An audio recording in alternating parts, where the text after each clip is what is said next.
Hey guys, this is Nefis here, and in this video I'm going to be showing you guys my two setups for two different raid compositions to push score and Ethereum Archive hard mode. And a lot of you guys have been asking me what my setups are, what's this hybrid tank setup you're talking about, after watching those world record score push runs on the YouTube channel. And I'll be showing you guys first my Warden setup, which is for a Magicka DPS composition. So if all of your raid composition is Magicka DPS, this is what you would be running, or rather this is what I ran. Granted, it's not very optimized as I'll show you, but I'm just going to show you what I ran rather than showing you guys, okay, this is what you want to run. But obviously you can figure it out yourselves very easily what's missing. And then the next one I'll show you guys is going to be my Dragonknight hybrid tank setup to push score in AA that I used for the recent world record that we took back from PCEU. And that's going to be for a stamina DPS raid composition. Now this character was not very well done, was not very finished, so I didn't have dual wield leveled, I didn't have bow leveled, so keep that in mind, and the traits are sort of off as well. So I'm going to be showing you guys the trash setup, and I'll show you the CP at the end of the setup.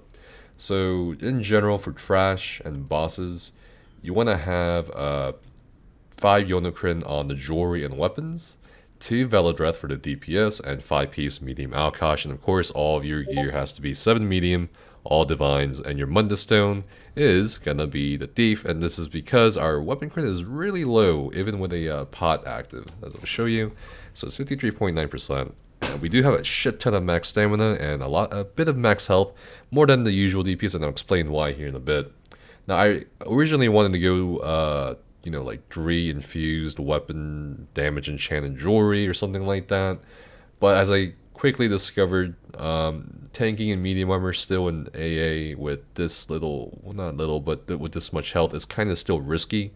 The hardest hitting bosses in this setup up until the mage is Stormatro, which can actually kill you, and the Valerial, the Wisp Mother fight. And this is because obviously in a score pushing group you're not really going to have 2 healers heal, you're going to have at least 1 healer go full DPS, and the other healer sort of just do their own thing and apply debuffs, prioritizing debuffs rather than prioritizing healing. So it's a bit risky even with this much health at times. Even with a major ward, major resolve buff, it got a little dicey at times. And if you're watching my streams on my DK tank pushing the score for AA, you could tell my health was very precarious, very precariously tipped towards death. So these are my setups. 5 medium Alkosh, 2 medium Velodreth for full DPS.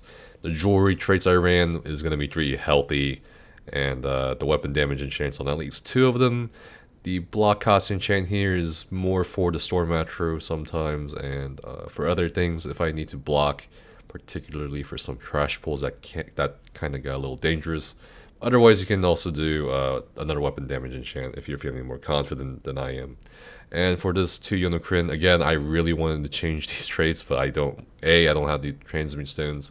So ideally you want this to be 1 sharpened, at least maybe 2 sharpened actually, because you're running the thief or something else. Because you are running, again, 5 Yonokrin, you gotta keep that in mind. So yeah, definitely you could look into optimizing your DPS setup with this. But again, I don't have transmute stones, so I didn't do it. The decisive was actually pretty helpful, but whatever. Damage, health, poisons, again, standard. If you're gonna DPS as a tank, you're gonna pretty much be using similar setups to DPS.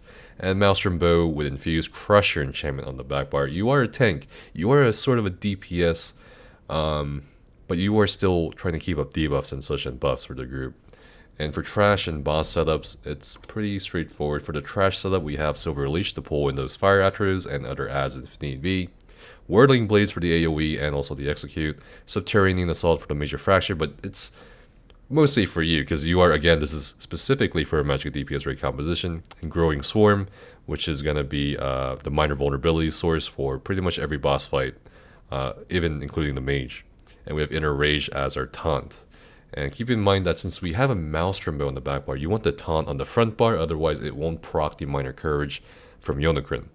And we have Flawless Dawnbreaker, and again, just adding more, as much weapon damage as possible. We're trying to aim for at least 30k single on every boss fight except the mage, since we'll be tanking primarily on the mage. On the back bar for trash, we have Endless Hail, Bullnetch, Overflowing Altar, Expansive Frost Cloak, and of course this isn't morphed, an Aggressive Horn, and this is going to be your main skill to use. You typically will not be using Dawnbreaker unless it's like at the very end of a boss fight, or if you need to save up ultimate for a horn or for trash fights. But yeah, that's my trash setup. And for the boss setup, pretty much the same gear but different skill. We have Cutting Dive, which is pretty cool that it provides guaranteed off balance. We still have Warden Blades for the execute. We have Subterranean Assault. We have Growing Swarm. We have the Taunt still, pretty much a similar setup to the trash setup, except we have Spammable with Cutting Dive. And here we do have, we are keeping up Altar because we are here as a Warden tank to provide minor toughness, which can be found through, where is it, Maturation. And you only want one Warden in the group, and it just so happened that we decided to put me on the Warden tank / DPS. And we do want Expansive Frost Cloak. This is sort of just to add more resistances to the rest of your group, because again, this is score pushing. We're not really trying to play it too safe because we need as much damage as possible. So no one's going to have, especially as a Mag DK or even a Magic Necromancer, no one's going to have their own major resolve, major ward, right? So this is going to be pretty useful for some fights, particularly in Valerio and the Mage. And here, Barb Trap, again, you're trying to do as much damage as possible. And I've gotten to around at least 30k on this setup. And we get Aggressive Horn. And for the Mage fight, this is where things get pretty interesting. For the Mage fight, it's kind of weird, the bar setup. So I'll try to explain this.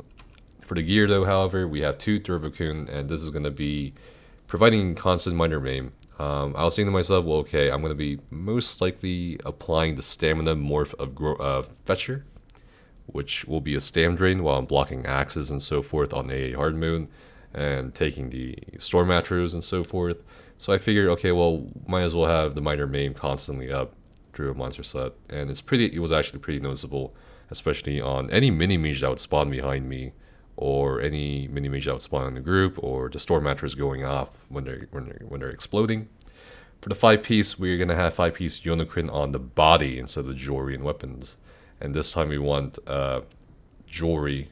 We got healthy traits on every piece of jewelry for Alkash, and we want weapons and bow still, Maelstrom bow still, so you gotta be careful when you use a synergy on the back bar, because you want to proc a synergy, or use a synergy on the front bar to proc Alkash for more armor penetration. But again, we still have that Maelstrom bow. We're still having this theme of trying to do some damage, but also still applying the Crusher enchantment.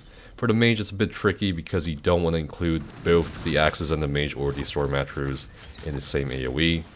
So let's say this is the mage right here. You kind of want to aim your Endless Hail during the fight like so. So that's touching the mage but not the axes and such. And this is going to be a bit of a bigger advantage than using a lightning staff. And again, you don't need a lightning staff for magic DPS raid composition, because again, they won't have the Exploiter perk. They won't have this perk. They won't have 75 in Indomitors or something, or rather they shouldn't. If you want the CP allocations, or proper CP allocations, come to my Discord server or check out my website, nefsqs.com. But anyway, I digress. For the rest of the skill bar setups, we have Expansive Cloak, which we need to keep up. Inner Rage, Bullnetch for the stam recovery. And this does work through block. So for those of you who don't know, when you're blocking, you don't get any stam regen, except from skills like these. Overflowing Altar in the front bar to keep up the minor toughness, Growing Swarm. And we pretty much kind of just stay on this bar, except to, use Endless Hail. And as you can see, there's like duplicates on each side, and this is because I couldn't really think of what else to put here, personally. But so I was like, well, whatever. And then Silver Leash is gonna be, again, really useful for chaining in those imps. Again, you're trying to go as fast as possible, so you're chaining in imps as everything dies, especially on the second trash wave before the mage actually comes down from her pedestal. And yeah, that's pretty much it. And we got Inner Rage on the back bar and the front bar, just in case. And we have Horn double slotted. Now you can try to do Flawless Dawnbreaker on the front bar, but the point of this bar setup is to stay on the front bar setup, except to go back for Endless Hail during the actual boss fight itself. And that's pretty much it for the Warden hybrid tank setup. For the CP, it's gonna be 81 Ironclad, 37 Hardy, 64 Ellie, 44 Thick, 1 Heavy Armor Focus, and 43 Quick Recovery. You can definitely put this 43 Quick Recovery away and more into, you know, Hardy and stuff like that. I think I expect this for something else, actually. And we got 48 Warlord, 22 Sprinter, 32 Tenacity, 64 Mooncalf, 81 Shadow Ward, 23 Tumbling. For the blue CP, we're going full damage, 49 money, 75 piercing. We can definitely put a lot more into here because we don't have any sharpened weapons. And we're not even using the lever. Precise strikes and Dominatorge is 34, 56 precise strikes. And that's it for the thing. For stat wise, on the tanking setup for the mage, these are what our stats will look like. I am an orc. I actually race changed this warden from a Breton to an orc, so I could do more stam DPS. And the Mundus again is a thief. We're not running the shadow because again our weapon crit is pretty low even in our DPS setup, as you guys can see here. Not very high. And for the food, for pretty much the entire trial, because you are using both magic and stamina skills, including inner rage and so forth, I do highly suggest running the Bewitched Sugar Skulls. This has been the most consistent food for me on both my DK and Warden hybrid tank setups for pushing for the AA hard mode world record scores. And the reason being is because I did try, like, you know, Artanium Takeaway Broth and other stuff, but the max sustain was quite an issue, especially on my DK, as you'll see here pretty soon. Alright, and for the next setup, this is going to be a Dragonknight tank, or hybrid tank, for a stamina DPS rate composition. Now you may be asking to yourselves, why did I make the switch from Warden to a Dragonknight tank? Because we figured we're going to go all out with a stam DPS composition to take back the score from PCU. And we didn't have a Dragonknight with Stonefist to keep up the stacks. And stagger will apply, of course, to every person's source of damage, every cast of light attacks, every skill cast. So we figured, hey, let's put a tank with Stone Giant in the entire trial. And we also pretty much put the Warden on a different support. Now, I'm going to be going over the bar setups for this build in particular a bit more than the other one, because it may confuse some of you who are not familiar with a couple of these skills sometimes, or including these weapons. But we'll be going over the trash setup and the stats and so forth. Now, the first thing you may notice from my setups for trash, bosses, and so forth is that we no longer have the bow or Maelstrom bow from the Warden spec. And this is because we are running a stamina DPS rate composition. So of course, everything depends on DPS. And if you are running a stamina DPS rate composition, chances are more than likely, like 110% likely, that they are going to have the Exploiter perk, in comparison to the mag DPS that will most likely not have the Exploiter perk. And this is why we need to guarantee pretty much every fight, every trash pull, we need off balance. And this Lightning Staff is going to provide that. And you may be asking to yourself, well, doesn't that just lower your DPS as a hybrid tank? Yes, of course, but you are, remember, still a tank. You need to push your DPS, but not to the detriment of the group. And specifically for traits on your dual wield, or rather enchantments, you do want at least one shock damage enchant most likely. And yeah, that's pretty much it. I did try Prismatic on the front bar. It seems to be pulling more or less, or about the same as the double dot damage poisons. But again, you can't use poisons anyway, so this is actually a pretty good setup right here. You want a Prismatic enchant on at least one of the one-handers. And of course, trait-wise, it can obviously be better, like double sharpen or something like that. And again, nothing has really changed from our Warden spec. We still have 2 Velodreth, we still have 5 Alkash, we still even have the exact same jewelry with the exact same jewelry enchantments. 1 block cost reduction enchantment, and 2 weapon damage, and unfortunately, or fortunately in this case, 3 healthy jewelry traits. And for the bar setup for trash, it's pretty simple. Venomous Claw, I mean, it's for more higher health targets. Noxious Breath, this is going to be your group's main source of major fracture. This is AoE major fracture, remember that. You can also use caltrops even to do so, but Noxious Breath is a little bit cheaper for sure than using caltrops, and you're going to be using a lot of stamina, especially when you're running up the stairs in the first part of Ethereum Archive or so forth.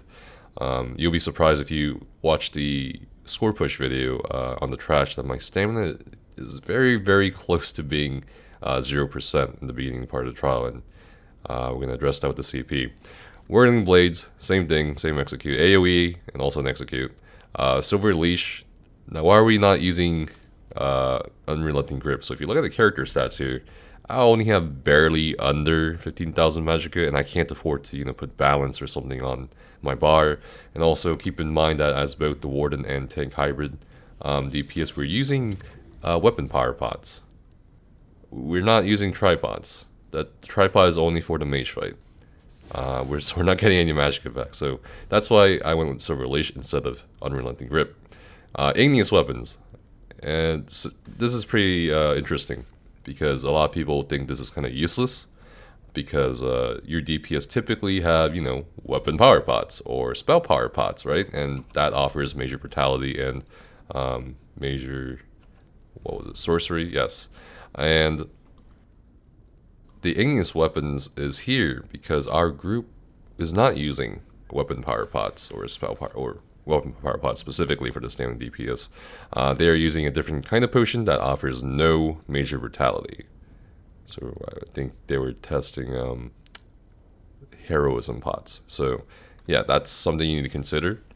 If you are going to try to definitely score push AA, you may need to think a bit outside the box for especially for your DPS in terms of what they should use. But yeah, you're not always gonna be, you shouldn't always think, hey, I'm always gonna use weapon power pots or spell power pots. And that's why the Igneous Weapons comes into the picture. And Igneous Weapons is pretty interesting. It has a really, really large radius, 36 meters. That is like 8 meters longer or further than a Breath of Life. That's pretty insane. And the key trick here as a DK tank is to activate it, especially before you guys get onto the pads to split up. And what that will do is that will let the DPS run their own special potions, and also the buff will still be on them after the split, after the pad splits. And that's why we're running Igneous Weapons. That's pretty much it. And you pretty much want to keep it up every trash fight, every boss fight. And again, of course, it depends on whether your DPS want to use those potions or want to stick to the old regular weapon power potions. But that's why I personally ran Igneous Weapons. And this does not have a cap of 6, so you don't have to like double cast it to hit everybody. You just only have to cast it once, so that's pretty nice. And of course, Flawless Dawnbreaker in the front bar, but that's a bit more DPS from the Fighters Guild passives. And again, we're still in the trash. Now, I did have Resolving Vigor in the video, probably with a, I don't know why I didn't morph it, but remorph it, but here we have Echoing Vigor just to help with the healing a little bit. Inner Rage, this is our primary taunt. We're not, of course, going to have Sword and Board to use, Ransack or something. Blockade of Storms, as I explained earlier, off balance and concussion. And Charging Maneuver, this is going to help us through a lot of trial. There's a lot of running involved. And Overflowing Altar, we still want to keep it up even if we're not a Warden tank. This is sort of just a available source of minor lifesteal and synergy and Aggressive Horn. So that's a trash setup. For the boss setups, specifically the Storm Atronach and the Foundation Stone Atronach, it will look like this. We're, again, as you can see from the front bar, we're trying to maximize our damage. It's really important that you realize that there's a priority, though, even if it's not sort of like a DPS priority. So typically, if you're a Stam DK DPS, you put like Trap down, and then you start rotation or something like that, Endless Hail Trap, etc. But in this case, you don't want to cast Trap first. You want to cast Noxious Breath, because, again, you don't have Ransack, you don't have anything for either of the Storm Atro, Foundation Stone Atro, or even Valerio. You don't have Pierce Armor. You don't have Ransack. You're still running Dual Wield, so you need Noxious Breath. And Major Fracture is quite a bit of penetration to be missing, so as soon as you get on the boss, you gotta keep it up. And Stone Giant is gonna take priority, again, over both Trap and Venomous Claw. And yeah, that's pretty much it. And then you keep up your dots, you keep up the 3 stacks of Stagger from a Stone Giant, you put a Trap down when you can, and of course you always make sure you keep up Overflowing Altar, and igneous weapons. It's a pretty long duration.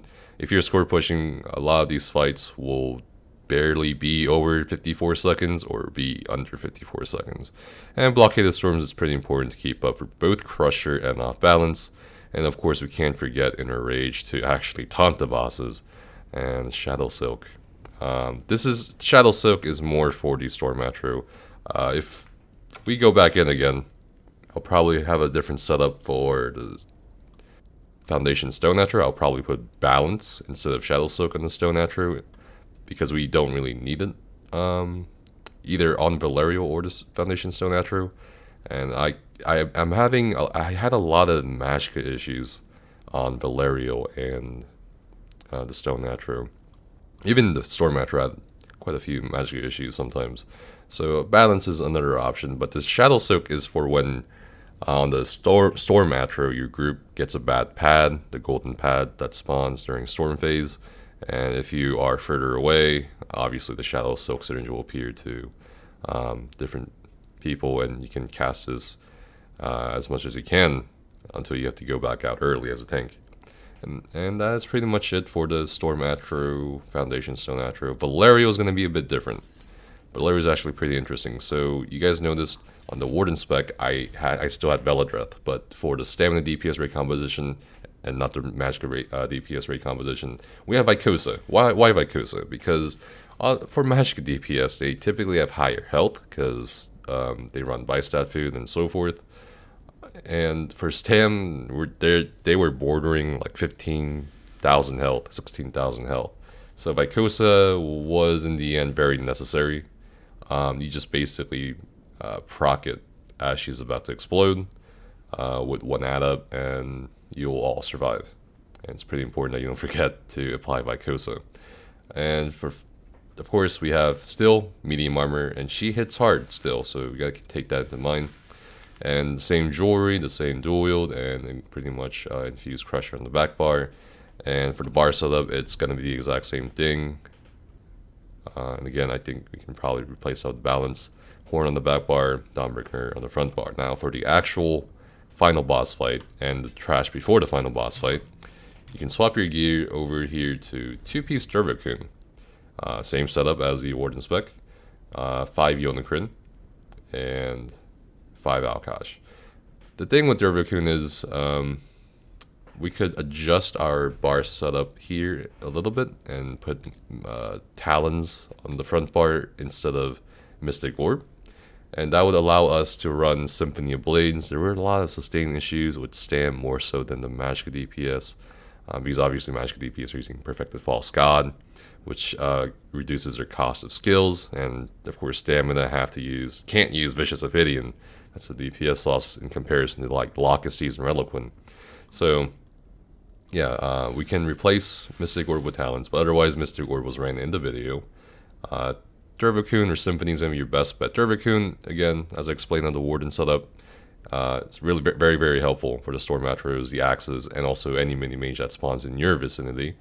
And yeah, and for the jewelry traits, so it's going to be a bit different from the Stamina, it's going to be a bit different from the Warden hybrid tank setup, because on the Warden tank setup, we didn't really have anything demanding to keep up stam-wise. We had a range taunt, not range sack or pierce armor. We only had the only source of stamina management or stamina skill was Growing Swarm or Fetcher, the stamina morph to keep up minor vulnerability. But on a DK, we want 3 robust jewelry, because a lot of our stam goes to keeping up Stone Giant, and that's why you see the different stats for this. So we have 31.4 thousand max stamina, 16,000 max magicka, about 33,000 max health with minor toughness and so forth. And of course with the horn, the max magicka pull and the max stamina pull will be a bit higher. Spell resistances unbuffed and physical resistance unbuffed is that, but when we buff it, it's pretty much going to be around here. You'll be good to go, especially as a Nord, and we are a Nord Dragonknight on this character. The Munda Stone is still the thief, and the constant fear we're going to keep is going to be Bewitched Sugar Skulls.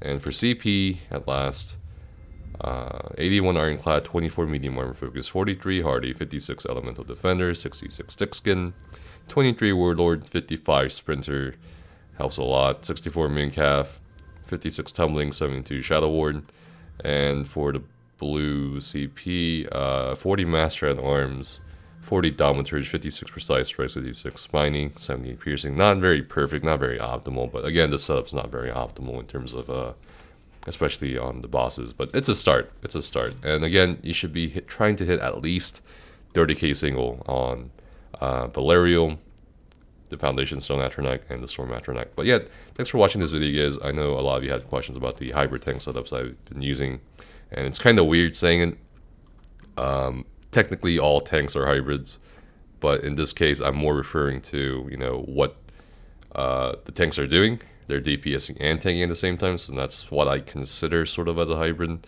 trying to spec more to DPS while still trying to tank. And it sounds weird coming from me, maybe, that we use this for a score push or even a world record score, but that's how it is. You just do it. You just do whatever needs to get done, whatever you need for it to get done. If the score demands me to run 5 Adept Rider, I will wear a 5 Adept Rider, and that's how it goes. Thanks for Nephis and chilling, and thanks for watching the video. I'll see you guys next time. Stay safe and have fun.